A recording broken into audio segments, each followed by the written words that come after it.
joined by Evan Lazar. As always, Evan, happy Friday. We made it to another Friday.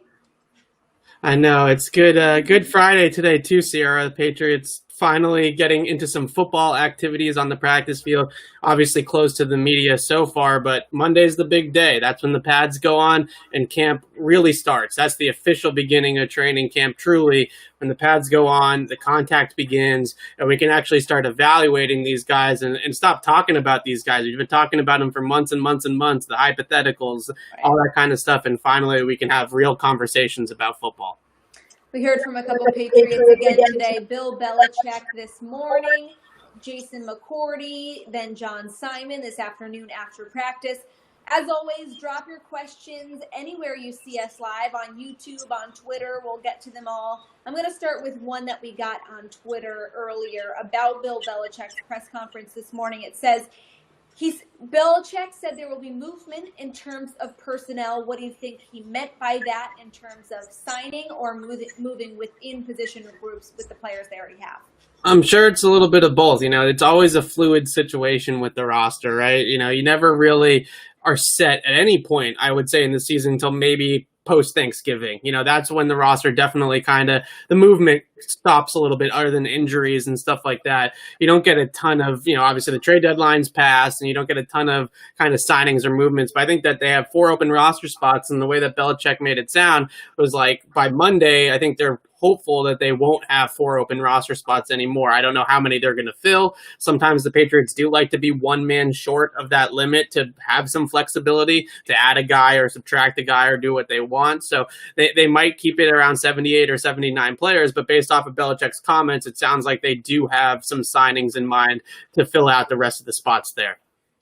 And there has been some movement already within the safety and cornerback position due to opt-outs and off-season movement. Brady here in the comments wants to know, who do you think will be the Patriots' cornerbacks and safeties? He wants you to lock in that secondary.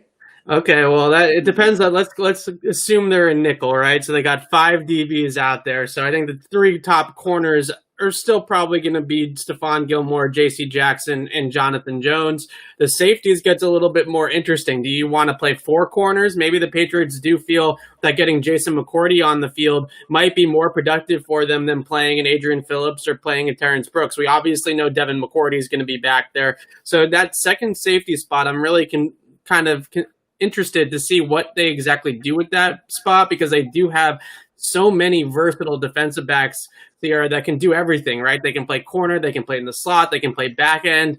So maybe they do look at that cornerback depth and they say somebody like a Jason McCourty, somebody like a John Jones is a better option for us at safety than, let's say, a Terrence Brooks or a Kyle Duggar in year 1 or Adrian Phillips or whoever it may be.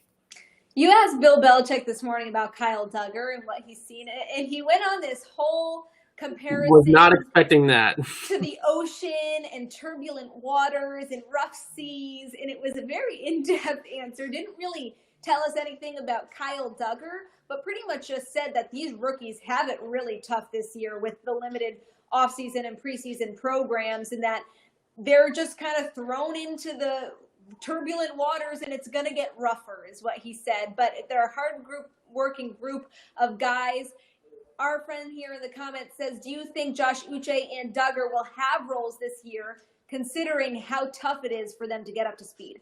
Yeah, I think Belichick kind of tipped his hand just a little bit there about what this first month of the training camp in the preseason and then also the regular season is going to look like for some of these younger players. I think in this year in particular, in any year, it's difficult for a rookie to get on the field in Belichick's offense or defense. You see guys like Chase Winovich last year. Damian Harris rode the bench the entire year as a rookie. And I think that you see those things in a normal season. And now just imagine in this heightened, time crunch season, how the hell are any of these rookies going to get on the field and perform? So I think that there's a long shot of Uche, Jennings, Duggar, any of them being able to really contribute right away. And I would go with all these veteran players getting those roles instead in the beginning. Guys like Brandon Copeland, guys like John Simon, obviously, Jawan Bentley. They are the guys that are going to have to take on that load early on, at least. We have a question here again about Kyle Duggar. Do you see him, if he's not able to get onto the defense right away, do you still see him having a big impact on special teams from the start? Well, he's been returning kickoffs in camp so far. He's been working with the kickoff returners. I don't think he's returned punts specifically yet, but maybe been in that mix as well. So I think that they do see that skill set as a returner, and they do want to take advantage of it as best as they can. And I remember speaking to his coaches at Line Orion, and they were just like, we needed a playmaker back there. We were desperate to find somebody that could return punts for us. And we kind of talked to the old coaching staff when we had the turnover from the new to the old, and they said Duggar can return punts. Give him a chance back there. And they put him back there, and his coach said the very first game that they put him on punt returns, he returned 165 yards to the house, and he had 6 of them throughout the rest of his college career. So he obviously has a knack for it, and I think that he's going to have a chance to do it, especially this year when they might use roster spots. Maybe a guy like a Gunnar Olszewski doesn't end up making this team because they need the depth at the line of scrimmage or at quarterback or whatever the case may be. We also heard from Jason McCourty today, and I thought one interesting thing, an unexpected thing that came out of him, his press conference, was that him and Devin never seriously considered opting out, which is not what we were thinking. We were thinking that if there were going to be more Patriots opt-outs, that it would be the McCourty twins. Were you surprised to hear that that was never really the case? They just wanted to make sure that the NFL was on top of their stuff and making sure that the facilities are safe and everything's running smoothly once they get back. I was surprised that he said that because Devin didn't say that when we talked to him a few weeks ago or however long that ago. My sense of time is all off at this point. But whenever that was, the very beginning of camp, Devin McCourty definitely made it clear that he was still a little bit on the fence. He actually told Tom Curran as much in a follow-up interview that Curran did just exclusively with Devin, saying that we're really not sure. I'm really not sure yet. I have to wait and see. And I guess what Jason was saying was that, we've waited, we see that it's safe, we see that we can do this safely, and now we're not going anywhere. So I think that it was more of a question about the here and now and him saying, no, we're not going to opt out at this point. But I don't necessarily believe him, or maybe he just kind of was saying it more in this present time than versus a couple of weeks ago, because Devin was pretty clear that he was thinking about opting out. And so it was surprising to hear his brother say that. We have another question here about Steve Belichick, which John Simon was asked about. Do you think eventually Steve Belichick can be a head coach for the Patriots? Well, he's definitely going to be a defensive coordinator for the Patriots, and I think that's going to come very soon. But I think the one thing that you've seen with Belichick is that he doesn't want it to look like from the outside that he's just handing his kids important roles on his coaching staff. That's why Steve and Brian Belichick both went through years of training before this point, not having their own position, just being assistant coaches on the staff. Brian Belichick and Steve have both been, on the sideline since they were kids, holding clipboards, being ball boys, getting people water, all that kind of stuff, right? So they've been in the business, they've been around ball, as they would say, for years. And I think that the biggest thing for Bill is making sure that people don't think that daddy just handed them the job, right? So I think that that's what they have to earn it. There's going to be multiple years, I think, of Steve just being a position coach and a play caller. And then eventually, I think we are going to get to DC status. And then it's really just up to him about head coach. Who knows if he's ever going to become a head coach? That's really a question of, the leadership skills that he has and his knowledge of football, obviously, and how long that's going to take to build that up. So we'll see in the future if he can be a head coach. I think defensive coordinator is on the horizon. Well, the Lamar Miller signing was just made official by the Patriots. Adding a veteran running back to that group, Brady wants to know what you think his role will be. Well, I think that it's funny because both of them are on the PUP list, him and Sony Michel on active PUP, so they can come off at any time. And it kind of feels like a race to whoever gets off PUP first is probably going to be the starting first down running back in week one, right? And, if it's Sony, then obviously he's been assuming that role for 2 years now, so he's just going to slate right back in. And if it's Lamar Miller, I think what he brings to the offense is that speed, right? That 4.34 speed that Sony doesn't have. That's a different kind of dynamic, a different kind of element to the offense from a running back standpoint that the Patriots haven't really had. They have the versatility with guys like Rex Burkhead. They have Sony Michel, who's a good between the tackles back and early down back and can handle a workload of 200 plus carries in a season, but neither one of those guys are 4-3 guys like Lamar Miller. So that's the difference there, is that speed, that ability to get to the edge, that ability to gash defenses around the corner really makes the defense respect that a lot more. And now the cutback lanes and the different options between the tackles really open themselves up a lot more. So speed is the big thing. The second biggest thing is whoever comes off pup first. It's a race, right? Whoever comes off pup first, that's the guy that's probably going to get the ball on 1st and 10, in the kickoff on, was it September 10th, September 11th? Something like that. Yeah. Well, our friend Nikhil Harry wants to know who you think is going to start at quarterback. The Patriots players still really staying tight-lipped about any observations about Jarrett Stidham or Cam Newton. All the questions individually pointed at one of those two. They make it generalized. So really trying to keep the storyline of it being an open competition here. But right now, who do you think is the starting quarterback? Well, from everything that I've heard, and I know it's extremely early on, but Cam Newton has gone down there and he has owned the room, right? And this is something similar to what people will say about Tom Brady, Aaron Rodgers, Drew Brees, go right down the line of all Patrick Mahomes, all the great quarterbacks. When they walk into a room, their energy and their vibe is infectious. You can feel it. You feed off of it. Players gravitate towards it.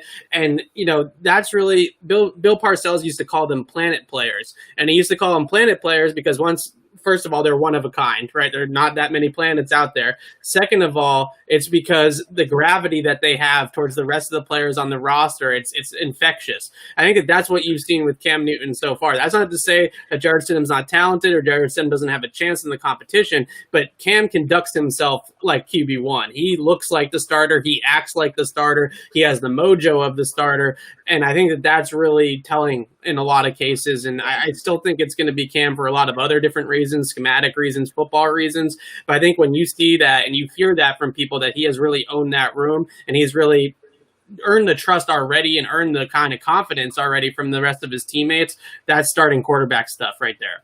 Absolutely. And Doug wants to know if anything's been learned in regards to who will be starting at right tackle. Has anyone been taking some snaps there at practice that you know of? Well, so far it's been Yadni Kajust, Jermaine Illuminor, Corey Cunningham. Those are the guys that have been getting reps there. And I think it's pretty surprising that Illuminor has gotten reps there because he was really somebody that they looked at as a guard all of last year. And now they're flipping him out to right tackle, obviously out of necessity. So you understand that they want to build the depth there. I still think that the leader in the clubhouse is Kajust. I think they want it to be Kajust. We all want it to be Kajust because that means it was a good pick probably if he's out there playing. So that's, I think, who they wanted to win the job, similar to Cam, right? They want Cam to be the starting quarterback, but if it ends up being Stidham, they're not going to be upset if the best player is out on the field. So I think they want it to be Kajust, but at the end of the day, if Cunningham ends up outplaying him or Illuminor ends up outplaying him, then that's where we go for that instead. I have a question. Could Bill run a 2 QB strategy this season? Well, it's interesting because I thought that this was crazy at first, right? And I thought that there was no way that this was possibly going to happen. But then if you can definitely start to talk yourself into it a little bit, just hear me out, right? I think that the instance of it working is in that first month of the season, if they decide, all right, we had 14 padded practices, there was no preseason games, there was no joint practices, that's just not enough of a true competition to see who really is the best player for us. Maybe they do go into it and say, we're going to give Cam some time, we're going to give Stidham some time, and we're going to let this thing play out a little bit into the regular season. I'm not saying we're going to be at Thanksgiving and they're still going to be running 2 quarterbacks, right? But maybe early on in the year, when they're still feeling out who exactly is the right guy for the job, how can you really know until you get them both in the game before you can actually make that final decision? I wouldn't be shocked if they do play both quarterbacks at some point in September, and then eventually I think they will make a decision either way. And Doug, media has access to the press starting on Monday when the pads go on. Now, Cyril wants to know, can you see Adrian Phillips taking the Chung role? Seems like he's been impressive in camp so far.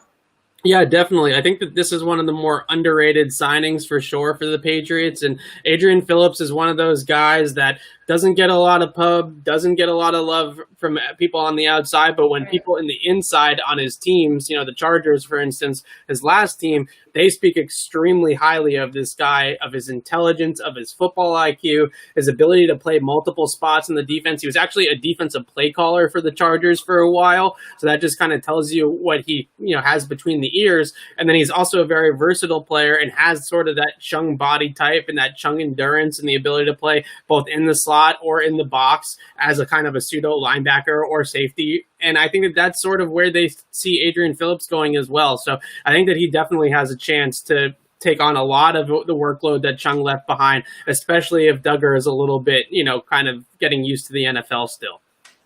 Ben wants your fantasy advice. I was actually just talking about this the other day. I think I would go with Mohamed Sanu this year for a Patriot in fantasy. I just feel like he's primed for a big year after his disappointment in himself, the team's disappointment with him last year. I feel like he's healthy and ready to go. I like that. I like that take. I think Mohamed Sanu, look, when you watch him in the drills that we were able to watch on Wednesday, it's so obvious that his technique at the line of scrimmage, his footwork, his route running ability stands out above the rest. It really does. And you watch Sanu, then you watch Harry, then you watch Myers, and you watch some of the UDFAs, and one guy definitely stands out, and that's continuously been Mohamed Sanu. I still love N'Keal Harry's stock in fantasy. I feel like he's probably, I don't know his ADP exactly, but I'm sure it's not very high. And you see a guy there that could really turn into a big-time touchdown producer for the Patriots. I'm not sure how many yards he's necessarily going to go for, but I think in the red zone, they're going to find ways and better ways to get him the ball than they did last year, and he will be a threat down there. Nothing will be as good as me drafting the Patriots team in the last round last year. Really carried me through. That was a good one. We have another question here about Sony Michel. It's not looking good for Sony. If he starts on PUP, can you see him being replaced by Miller full time?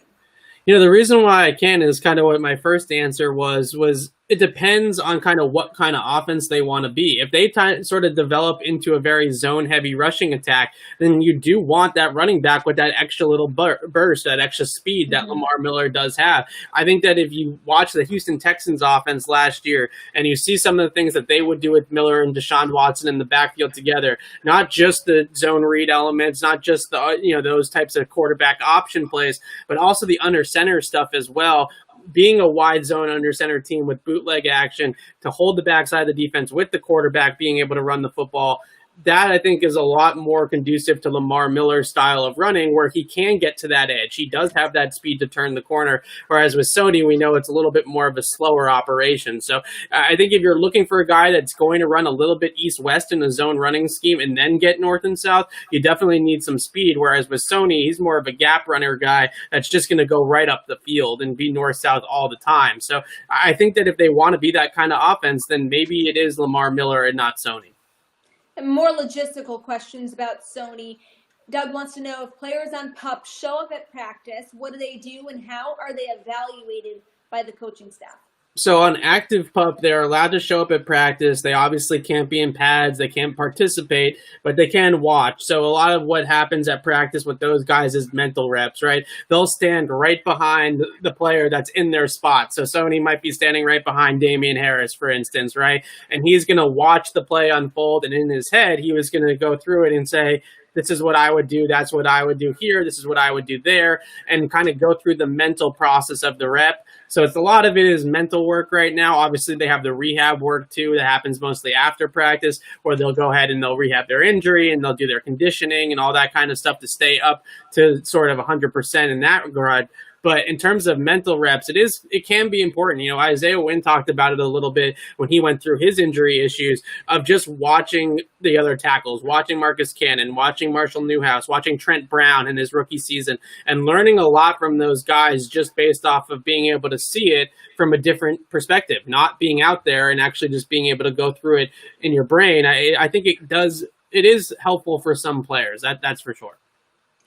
N'Keal Harry mad that you're doubting him about fantasy football here in our comments. But that'll do it for another live Patriots Q&A. Thanks so much for tuning in once again. If we didn't get to your question today, we'll be back same time, same place next week, 1 p.m. Eastern on both Tuesday and Friday. In the meantime, for all your Patriots content, you can find it on our website at clnsmedia.com. And as always, subscribe to our YouTube channel at Patriots Press Pass. Tons of stuff there. For Evan Lazar, I'm Sierra Goodwill. We'll see you next week.